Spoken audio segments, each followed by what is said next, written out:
Usted ha retratado múltiples escenarios muy tristes, muy pavorosos de la guerra en Colombia. ¿Qué puede explicar que en Colombia sí haya trapeado tanto con la dignidad del ser humano? Yo creo que eso se lo debemos a la mezquindad con la que la clase política de Colombia ha tratado a su gente, y especialmente a la gente de las regiones y a los campesinos. Porque este es un país que todo lo ha estratificado. Este es un país clasista y es un país racista.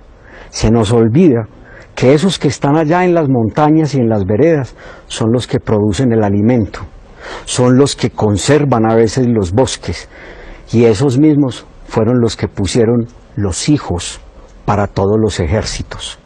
Esos mismos fueron los que perdieron la tierra, fueron los que perdieron la vida, y por eso yo digo, fueron humillados y fueron ofendidos. En Colombia en los últimos 70 años han sido asesinados cerca de 600.000 colombianos. Las cifras son brutales, la sangría que ha tenido Colombia es brutal.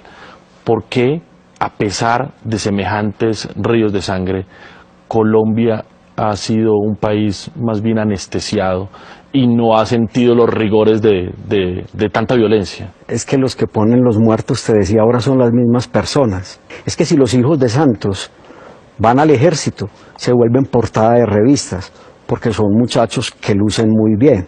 Hay hijos de otros presidentes que se vuelven negociantes, pero a la guerra jamás van a ir los hijos del poder. En este país se banalizó mucho la vida de las víctimas. Es que en este país los medios se especializaron fue en entrevistar comandantes. Comandantes del ejército, comandantes de guerrilla, después comandantes del paramilitarismo, alcaldes y gobernadores.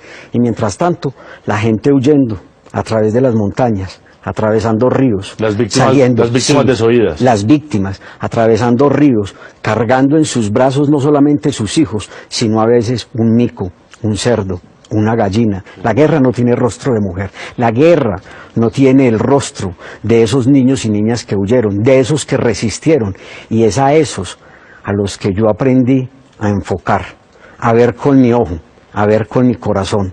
Y esas fotografías mías son para decir, aquí hay un testimonio, yo vi, yo registré o yo documenté, yo estoy contando una historia.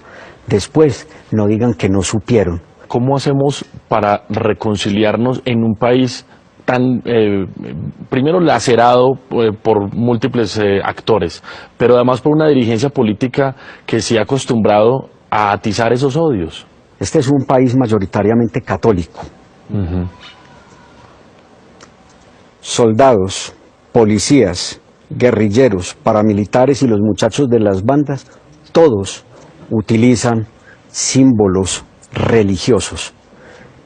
Pero es que este es un país que no cumple no solamente el quinto mandamiento, el de no matarás, sino que es un país en el que se roba, porque no hemos entendido que la educación es parte de la decencia, y que más importante que la física y la matemática es la decencia y es la humanidad. Y cuando te planteo eso, es que no es solamente la clase política. Yo le tendría que decir a los obispos de este país, en Colombia, la misma iglesia no ha trabajado para cohesionarnos en la reconciliación, en el amor y en la paz. Estos días en la exposición fotográfica, una persona con mucha formación entró y empezó a mirar la exposición y se quedó perplejo, y le dijeron que yo era el fotógrafo, y se acerca y me dice, dígame, ¿todo esto es en Colombia o esto es de otros países en guerra?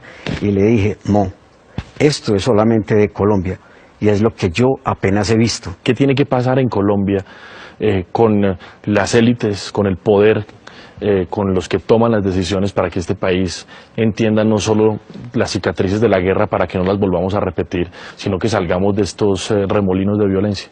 Difícil uno con una clase, a veces con muchas personas de esa clase dirigente tan acomodada a ganarse la vida sentada y a robarse el presupuesto.